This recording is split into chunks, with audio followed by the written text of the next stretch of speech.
Hi, everybody! We're back to offer recommendations for books, movies, music, and more that you can check out from the Carmel Clay Public Library. I'm Catherine, and I'm joined today by Aggie and Susan. Aggie, what do you have to get us started today? So today I have a great little gem that I picked up at our annual Gilded Leaf Luncheon, which you emceed so fabulously, Catherine. But I am one of those people that have always been fascinated by celebrity lives and things like that. And I was looking forward to seeing author Laurence Leamer, who I've read a book, couple of his before. He chronicled the Kennedy women, Kennedy men, lots of juicy things like that. So his latest book that I got a copy at the Gilded Leaf, signed by the author, is called Capote's Women. And it's a fascinating story. The people that Truman Capote hung out with in the mid-century 50s, early 60s is just a who's who of the socialites and the most glamorous people of the time. Lee Radziwill, who was Jackie Kennedy's sister, Slim Hayward, who had been married to director Howard Hawks, and theater producer Leland Hayward, Pamela Churchill, Gloria Guinness of the Guinness family. And Babe Paley, who was the wife of William Paley, who ran Time Magazine and Life Magazine.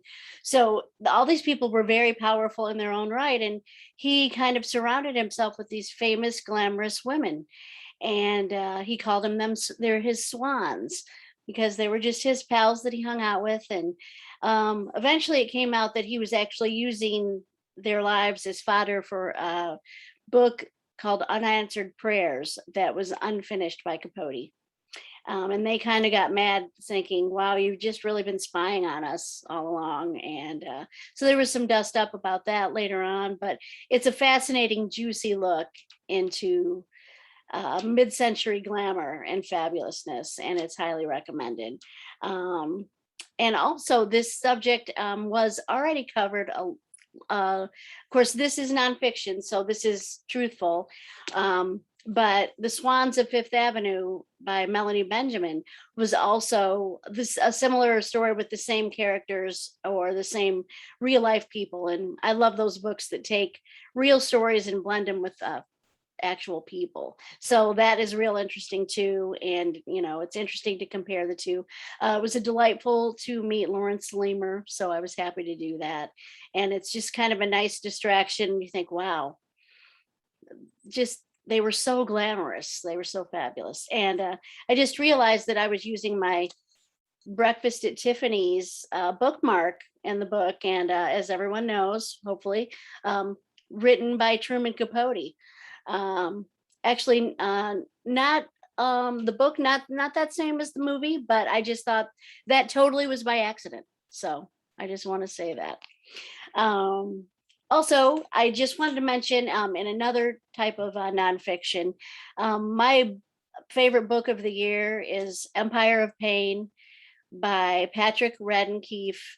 And it is a powerful look at the history of the Sackler family, who owned Purdue Pharma and was really behind the OxyContin marketing, sales, and thing that exploded to led to many tragedies in the last few years. And I just finished watching Dope Sick with Michael Keaton on Hulu, and it's just a fascinating story again of rich, powerful people, many who they became powerful in the 50s, 60s. They probably hung out with the crew from Chipote's Women at some point, but it was a very interesting nonfiction look about a hard-hitting subject that really affects everyone at some point these days. So just wanted to mention that one too. What have you been reading lately, Susan? Well, I really, really enjoyed the book, The People We Keep. It's by Allison Larkin, and it's available in our collection in print, ebook, and downloadable audiobook. April Sawicki is a 16-year-old, and she's living in a motorhome that her father won in a poker game. It doesn't work, it just sits there. Her mother left when she was a small girl, and her father has really never known quite how to cope with her. And he's moved in with another woman and that woman's child, leaving April on her own. April's failing out of school and tries picking up shifts at Margot's diner. Margot does her very best to be a mother figure to her, but she's busy and has her own life. She's left fending for herself in a town where she's really never felt quite at home. She decides she's going to borrow her neighbor's car to perform at an open mic night. And she realizes that, you know what, she has some talent and maybe her life could be a lot bigger than what she has right now.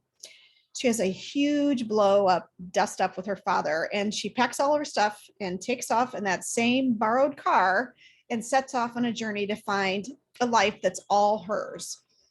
So April moves through life, meeting people that are really kind to her, and she chronicles her life in the songs that she writes.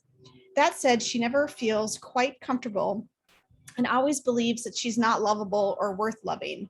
She believes that once these people actually know her, they will not like her or want her to be there. Her life comes to a crisis, and she realizes that she has many people who actually love and value her, but they may not be related by blood, but they are the family that she needs.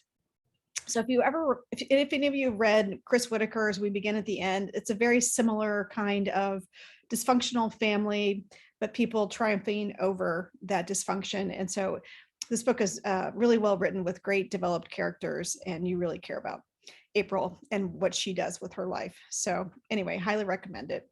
What about you, Catherine? That's so funny Susan brought that book up because I think that would be such a good mini series or TV show or movie. It had some elements that reminded me of Gilmore Girls, and I'm a big Gilmore Girls fan. Well, I just finished a book that was recently updated. It came out originally in 2000, and it is The House of Gucci, a true story of murder, madness, glamour, and greed by Sara Forden. And the film version was recently released on November 24th from director Ridley Scott, starring Lady Gaga and Adam Driver. And this story shook the Gucci dynasty, murder, madness. This new edition is fully updated with a new afterword. Back in 1995, Maurizio Gucci, I just chose this book because I like saying that name. Maurizio Gucci was heir to the fabulous fashion dynasty. This is sadly not a Gucci piece. Maurizio was slain by an unknown gunman as he approached his office in Milan. Well, 3 years later, his ex-wife, Patrizia, who was nicknamed the Black Widow by the press, was sentenced to 29 years in prison for arranging his murder. But of course, we have questions. Did Patrizia murder her ex-husband because he was spending way too much money? Did she do it because he was going to leave her for his mistress? Or did she not do it at all? So lots of questions there if you're a true crime fan or high fashion fan. The Gucci story is one of glitz and glamour and intrigue, and the rise and near fall, and then the resurgence of the fashion dynasty. So The House of Gucci is available now with no holds as a digital audiobook or ebook at hoopladigital.com with your library card, and always as a print book at carmelclaylibrary.org. Thank you so much for joining us for this December edition of Book Chat from the Carmel Clay Public Library, and we'll see you all next year.